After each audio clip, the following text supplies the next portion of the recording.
Good evening, my dear people. Guess what? I hereby have the privilege of welcoming you to the last video of the year. Once you are done with this one, you are done. Done for good. Unless you have to make up ones that you've missed in the past. But if you did them all in order, this is the last one. We are going to finish off today with learning to solve equations, quadratic equations, by using the quadratic formula. What we have done over the past 3 lessons is that we learned to solve quadratic equations, that is, equations with an x squared, in 3 different ways. We learned to solve them by graphing, we learned to solve them by using square roots, we learned to solve them by factoring last week, and now we're going to learn to solve them by the quadratic formula.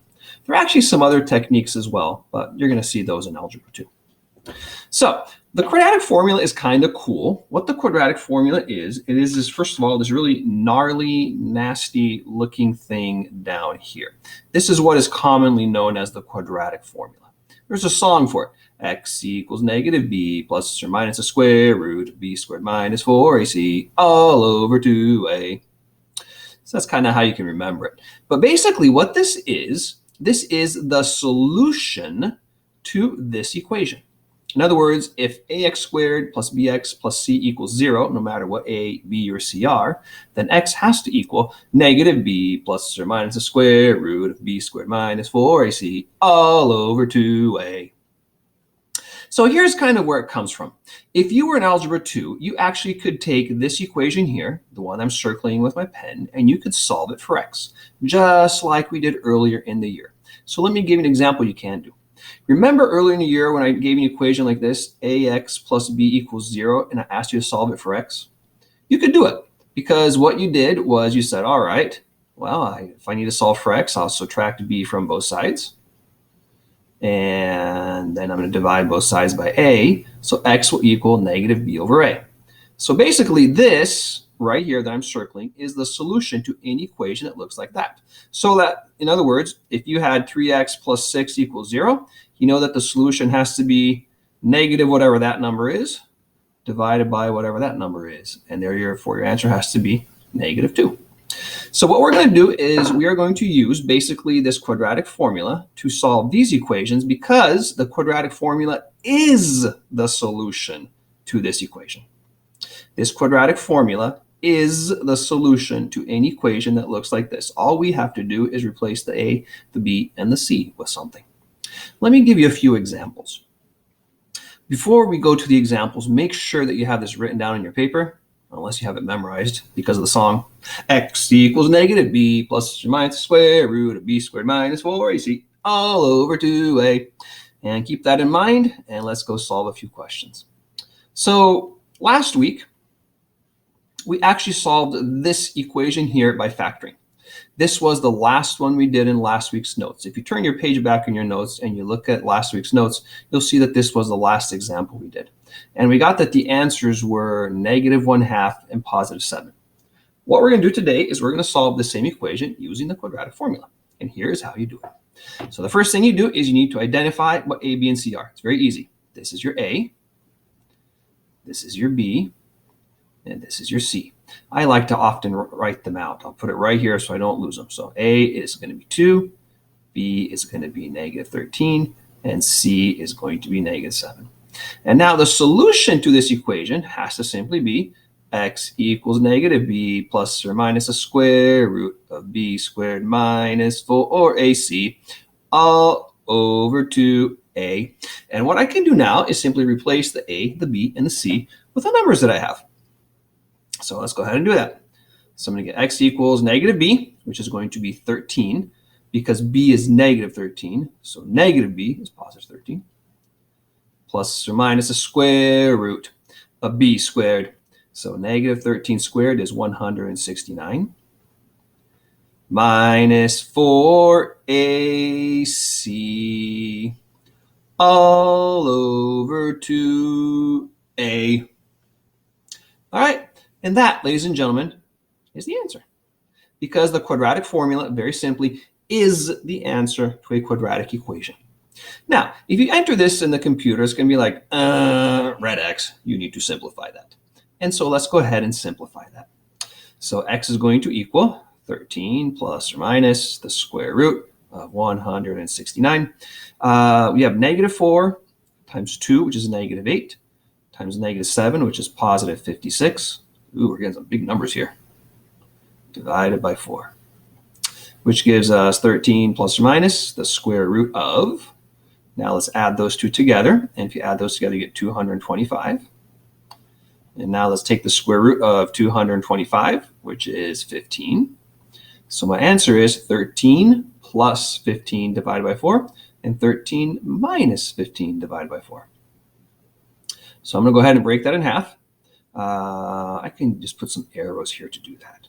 So my first solution is 13 plus 15 divided by 4. So 13 plus 15 is 28, divided by 4 is 7. And the second solution is 13 minus 15 divided by 4. 13 minus 15 is negative 2, divided by 4 is negative 1/2. And therefore, my other answer is going to equal negative 1/2. Ladies and gentlemen, do you see last week? We knew already the answers were negative 1/2 and 7, and that's what I got by using the quadratic formula. Now, it's pretty easy to do, but it does require some practice. So what I'm going to do now is I'm going to encourage you to try this one on your own. I'm just going to remind you that right here, there's a 1. So your A is 1. Now take your A, your B, and your C, plug it into this, and see if you can get the answers. We also did this one in the last lesson. So you can look it up if you'd like. You should get negative 4 and negative 5. Okay, try it. You should have done this. You should have had that A equals 1, B equals 9, and C equals 20. And therefore the answer is x equals negative b plus or minus the square root of b squared minus 4ac all over 2a. And when you keep on going, here you get negative 9 plus or minus the square root of 81 minus 80. That's going to simplify nicely, which is negative 9 plus or minus the square root of 1 over 2. Now, taking the square root of 1, that is 9 plus or minus 1 over 2. Oops, I brought my negative, sorry, negative 9. So now, taking this plus or minus and splitting that in half, it's going to be negative 9 plus 1 over 2, or negative 9 minus 1 over 2. This gives you negative 4, and this gives you negative 5. And negative 4 and negative 5 is the same thing we got last time. If you're unsure, you could just take this and change this 0 to a y and graph it, and you will see it crosses the x-axis at negative 4 and negative 5. I hope you're making those connections in your head. Let's do 3 more examples before we're done. All right. So let's take a look at this guy. One thing you need to know before you can actually use a quadratic formula is that your equation needs to be in standard form. In other words, for this guy specifically, I need to add 1 to both sides first. So here I'm going to get 9x squared minus 6x plus 1 equals 0. Now I can use a quadratic formula if I'd like. So let's see. A is 9. That's kind of strange. B is negative 6, and C is 1. You can try it yourself. You should get, I think it's negative 3. Let's try it. You should get x equals negative b plus or minus the square root of b squared minus 4ac all over 2a. All right, let's see what we get. Here I get 6 plus or minus 36 minus 36 divided by 18. Which is 6 plus or minus the square root of 0 divided by 18. The square root of 0 is 0. So I'm just getting 6 over 18. In other words, I'm only getting one answer. You're only getting 1/3. You're always going to get only one answer if you happen to get a 0 there, because plus 0 and minus 0 is the same thing. So it wasn't negative 3, it was 1/3. My bad on that one. Now, one thing you might have noticed if you are really paying attention these past few weeks is that this is actually factorable. So what I'm going to do is I'm going to take this over here and I'm going to solve it by factoring. Check it out. I can factor it into this.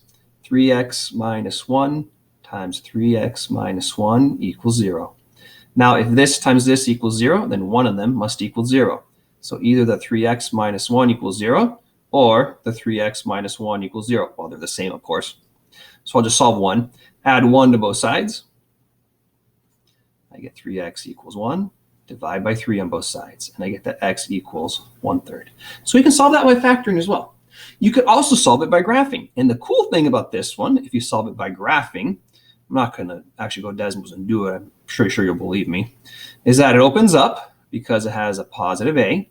And what it does is it actually does this. It goes whoop, bing. So it only touches the x-axis once, and it happens to touch x-axis when x equals 1/3. So you can solve it by graphing, you can solve it by the quadratic formula, or you can solve it by factoring. So lots of ways you can solve it. Okay, let's go to this next guy, because there are going to be a few questions in your assignment today that are going to be a little bit tricky. So let's take a look at this one. A equals 2, B equals 3, C equals 9. You really should at this point pause it to make sure that you know how to do this quadratic formula. You should have done this. X equals negative b plus or minus the square root of b squared minus 4ac all over 2a. All right, and simplifying this, I'm going to get, let's see, that is 72 divided by 4, which is negative 3 plus or minus the square root of negative 63 divided by 4. Question: can you take the square root of a negative number? No, you can't. What does that tell you? Ah, you're getting good. That tells you that there is no solution. Very well. So this guy is going to have no solution. If you were to go to Desmos and graph it, what you would find is that your y-intercept is 9. And it kind of goes like this.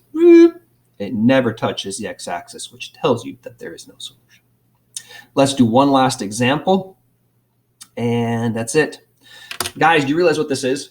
This is the last example of the last lesson of the last semester of the school year.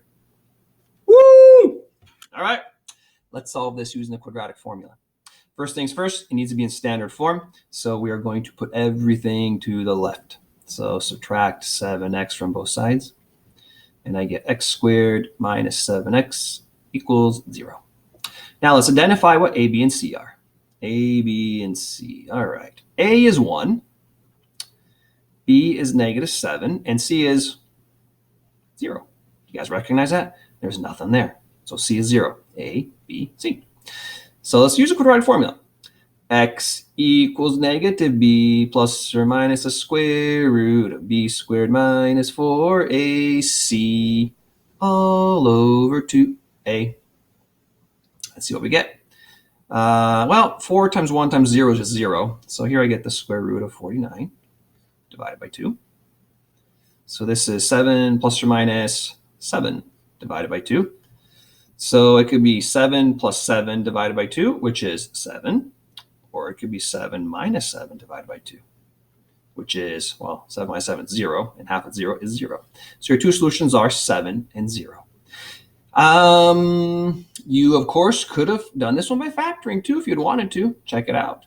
If you had this equation, you could have taken an x out and then said to yourself, well, if this times this equals 0, then one of them must be 0. So either x equals 0, or x minus 7 equals 0. That is your first solution. And adding 7 to both sides, you get your second solution. If you were to graph it, I promise what you would find is a parabola that crosses at 2 spots at 0 and at 7. The thing is that quadratic equations can be solved in different ways. And very often, you can use more than one method to do it.